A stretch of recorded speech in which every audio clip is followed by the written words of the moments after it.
साकिब बशीर साहब, एक तो इस पे आप कमेंट कीजिएगा कि बड़ी जल्दी से शेड्यूल का ऐलान कर दिया गया। हम पहले डी सीट की भी बात कर रहे थे कि बड़ी तेज़ी से किया गया, साथ तहरीक भी है पाकिस्तान तहरीक इंसाफ की। ये टाइमिंग्स कितनी इंपॉर्टेंट हैं, साथ ही ये सब कुछ इतनी तेज़ी से चल रहा है। 9 मई के दीगर केसेस भी बड़ी तेज़ी से चल रहे हैं। इमरान खान के जो मुकदमात हैं वो इतनी सुस्त रवि का शिकार क्यों हैं? एक तो जो 5 अगस्त की तारीख पीटीआई ने दी है वो अब उसको जो भी आप नाम दें, 15 अगस्त के राउंड अबाउट जो है वो सुप्रीम कोर्ट ने भी तारीख दी हुई थी कि 4 माह में ट्रायल जब मुकम्मल होने हैं जो एटीसी कोर्ट्स हैं। तो वो 15 अगस्त की वजह से फिर एटीसी कोर्ट्स में जो केसेस हैं वो तेज़ी से आगे बढ़ना शुरू हुए और उनके फैसले आए और उन फैसलों के बाद फिर ये नाहलियाँ और नाहलियों के बाद फिर तारीखें देना। तारीख में जल्दी तो इलेक्शन कमीशन का जो किरदार है वो गैर जानिबदार नहीं रहा। माजी में भी, अभी रिसेंट जो इलेक्शन हुए 8 फरवरी को, तब भी और इलेक्शंस के बाद भी उस पर बड़े सवालात हैं, तवील उस पर बहस भी हो सकती है। भारत इलेक्शन कमीशन आगे बढ़ता जा रहा है। अब इनके पास एक ही रास्ता है कि ये अदालतों से सस्पेंशन करवाएं अपनी जो जजमेंट्स हैं इनके खिलाफ आई हैं। अब सस्पेंशन होना एक अलग से सवाल होगा। 26वीं तरमीम के बाद सूरत हाल काफ़ी अदालती महाज पे बदल चुकी है। बज़ाहिर बहुत जल्द इनको ये रिलीफ मिलते नज़र नहीं आएंगे। अगर नहीं नज़र आएंगे तो फिर डेफिनेटली ये ज़िमनी इलेक्शंस होने हैं और 8 फरवरी के बाद अगर 9 फरवरी आ सकता है। कल भी मैंने ये कहा था, आज फिर दोबारा कहता हूँ, ये 10 क्या 20 क्या 50 भी ज़िमनी इलेक्शंस हो गए और ये मुख्तलिफ तारीखों में होंगे। ये 5 जो हैं ये मुख्तलिफ तारीखों में होंगे, बाकी इसी तरह चलते रहेंगे। तो कोई जो है वो परेशानी नहीं है हुकूमत के लिए। अब क्योंकि 8 फरवरी इलेक्शंस हुए और 9 फरवरी भी आ गया, तब भी हुकूमत कोई कारकर्दगी की बुनियाद पर तो न तो उनको मिला कोई वोट, ना कोई ऐसा पैमाना था कि कारकर्दगी जांची जा रही थी। तो अब भी कारकर्दगी मैटर नहीं करती, वो वोट ही है, वो फॉर्म है एक, वो फॉर्म जिस तरह भी बन गया तो वो जीत जाएगा। अब आते हैं असल मुद्दे की तरफ। 9 मई 2023 को हुआ और आज जो है वो आज 29 जुलाई है 2025। तो तकरीबन ये 26 माह गुजर गए हैं इस 9 मई को हुए और मरकजी जो इसमें मुलजिम है या जिनके इर्द गिर्द सारा मामला घूमता है उनका नाम है इमरान खान। और इस वक्त हम पिछले हफ्ते भी हमने बड़ी बहस की इस पर और अब भी इस पे डिस्कशंस हो रही हैं, बहस मुबहसे हो रहे हैं और मरकजी जो मुल्जिम है वो इमरान खान ही है। आज मैंने खोज लगाने की कोशिश की कि रावलपिंडी में भी, लाहौर में भी, फैसलाबाद में भी, सरगोदा में भी, गुजरांवाला भी, 5 जगहों पे एटीसी कोर्ट्स में ट्रायल चल रहे हैं 9 मई के और तमाम में तकरीबन इमरान खान साहब जो है उनकी वो एज ए मुल्जिम जो है रखे गए हैं।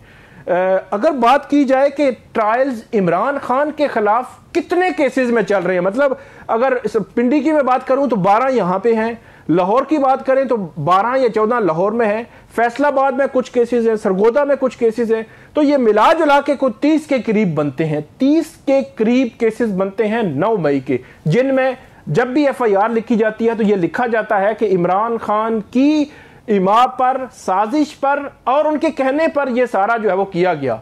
तो इस वक्त जब बात कर रहे हैं, आप हैरान होंगे हमारे देखने वाले कि एक ट्रायल चल रहा है इमरान खान के खिलाफ एक केस में, 30 में से एक केस की मैं बात कर रहा हूं और वो भी रावलपिंडी का जो GHQ केस है उस केस में ट्रायल चल रहा है। वो भी ट्रायल पिछले 2.5 माह में बहुत ही सुस्त रवि का शिकार है। मतलब उसमें पिछले ये 2.5 माह पहले जो है उसकी कारकर्दगी थी, लेकिन दरमियान में 1-2 समातें हुई और इस वक्त भी हाफ पे है वो।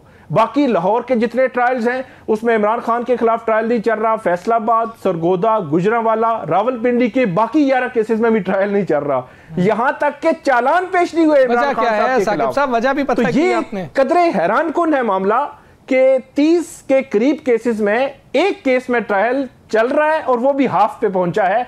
मरकजी मुल्जिम जो है वो इमरान खान है। तो ये एक हमारे लिए एक नई खबर है इस सारे जो है वो तनाजुर में। मैं आपको खबर दे देता हूं किस तरफ जा रही है। मैं साकिब साहब, एक तो इस पे कमेंट कर दीजिएगा, मेरे ख्याल आप कमेंट करना चाह रहे हैं। जी कमेंट मेरा ये है कि अगर शफाफ इलेक्शन होते हैं इंडिपेंडेंट जो तमाम पॉलिटिकल पार्टीज़ को लेवल प्लेइंग फील्ड मिलती है, गिरफ्तारियां नहीं होती, और जो पोल डे या जो है वो पोल डे से पहले या पोल डे के बाद जो इलेक्शन कमीशन का काम है वो आइन और कानून के मुताबिक वो करें। पोलिंग बूथ में पड़ने वाले वोट की गिनती उसी के हक में जाए जिसको वोट पब्लिक ने किया है, जिसको पब्लिक ने वोट दिया है उसके हक में वो वोट गिने जाएं। तो ये सारी शराइत पूरी हो जाए तो फिर जो है वो जो राणा साहब बात कर रहे हैं मैं बिल्कुल सेकंड करूंगा, लेकिन ये शराइत पूरी होती मुझे नजर नहीं आती। ठीक, बात करेंगे इमरान खान के साहबजादों के हवाले से कि वो साहबजादे पाकिस्तान आ रहे हैं या नहीं आ रहे हैं। इसके ऊपर बहुत ज़्यादा चहमगोइयाँ हो रही हैं क्योंकि जब वो बरतानिया वापस गए हैं तो फिर एक तासुर ये था कि वो नहीं आ रहे हैं। लेकिन आज इमरान खान साहब से ही ये पूछा गया है कि अगर आपके साहबजादे आते हैं तो क्या वो जो तहरीक है 5 अगस्त वाली उसको लीड कर रहे होंगे या नहीं कर रहे होंगे। साकिब बशीर साहब ये बताइएगा कि आज जिस वक्त सहाफ़ी ने सवाल किया, आज इमरान खान साहब तक सहाफ़ी पहुंच पाए, ये सवाल भी हो गया, उन्होंने जो जवाब दिया है उससे क्या महसूस होता है कि बच्चे आएंगे नहीं आएंगे, आएंगे तो तहरीक का हिस्सा होंगे नहीं होंगे, या ये ब्लफ भी हो सकता है खान साहब की तरफ से? अच्छा, ये तोशाखाना 2 केस जो है वो चल रहा है, वहाँ पे वैसे फैमिली और जो उनके पार्टी के सीनियर वकला हैं उनको इजाज़त तो नहीं मिली, लेकिन उनके जो प्रोफेशनल वकील थे कोसैन मुफ्ती वो आज जेल के अंदर मौजूद थे, उन्होंने जरा भी की।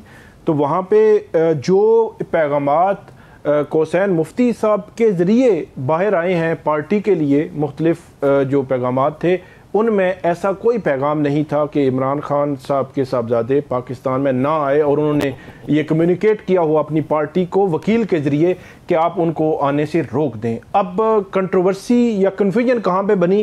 कन्फ्यूजन ऐसे बनी कि वहाँ पे क्योंकि मीडिया मौजूद होता है वहाँ वो बात भी करते हैं, तो वो बात ये कर रहे थे कि मुझे जो सहूलियात हैं वो मिलनी चाहिए और मेरे बच्चे हैं और वो मुझसे बात करते हैं और मेरा राइट है कि वो मैं उनसे बात जो है वो कर सकूं। वहाँ पे सवाल ये हुआ कि क्या वो पाकिस्तान में आकर आपके जो साहबजादे हैं वो एहतजाज को लीड करेंगे? तो उन्होंने कहा लीड नहीं करेंगे, और उन्होंने ये बात करके इमरान खान साहब ने आगे अगले सवाल पे चले गए। अब इससे फिर कुछ ने इससे ये अखज़ किया कि वो कह रहे हैं कि वो पाकिस्तान ही नहीं आएंगे, और कुछ ने अखज़ किया कि वो आएंगे लेकिन लीड नहीं करेंगे। तो ये कन्फ्यूजन बरकरार है। पीटीआई की जो लीडरशिप या उनको जो कम्युनिकेट हुआ है अंदर से, ऐसा कुछ भी नहीं हुआ कि इमरान खान साहब के साहबजादे नहीं आएंगे। पीटीआई भी कह रही है कि ये ऐसा तासुर दुरुस्त नहीं है, हमने चेक कर लिया, इमरान खान साहब ने ऐसी कोई बात नहीं की। उन्होंने वो बात की कि वो यहाँ पे आए और एहतजाज को लीड करेंगे, क्योंकि पिछले दिनों ये एक सवाल तो बन रहा था ना, हम भी इस पे बहस कर रहे थे कि वो आएंगे तो वो क्या डायरेक्ट अडियाला जेल जाएंगे, मुलाकात करके वापस चले जाएंगे, या किसी एहतजाज में भी शामिल होंगे? तो ये सवाल तो आ रहा था। तो इस हद तक मेरा ख्याल में ये खबर जो है इमरान खान साहब ने कंफर्म कर दी है कि मेरे जो बेटे हैं वो आने ना आने का मामला तो साइड पे कर दें, कि वो किसी एहतजाज में शामिल नहीं होंगे। ये चीज तय हो गई है इमरान खान साहब के आज के स्टेटमेंट की वजह से। बाकी वो कंफ्यूजन बरकरार है कि वो आने या ना आने का उनका स्टेटमेंट जो है उसको कैसे जो है वो हम लेंगे।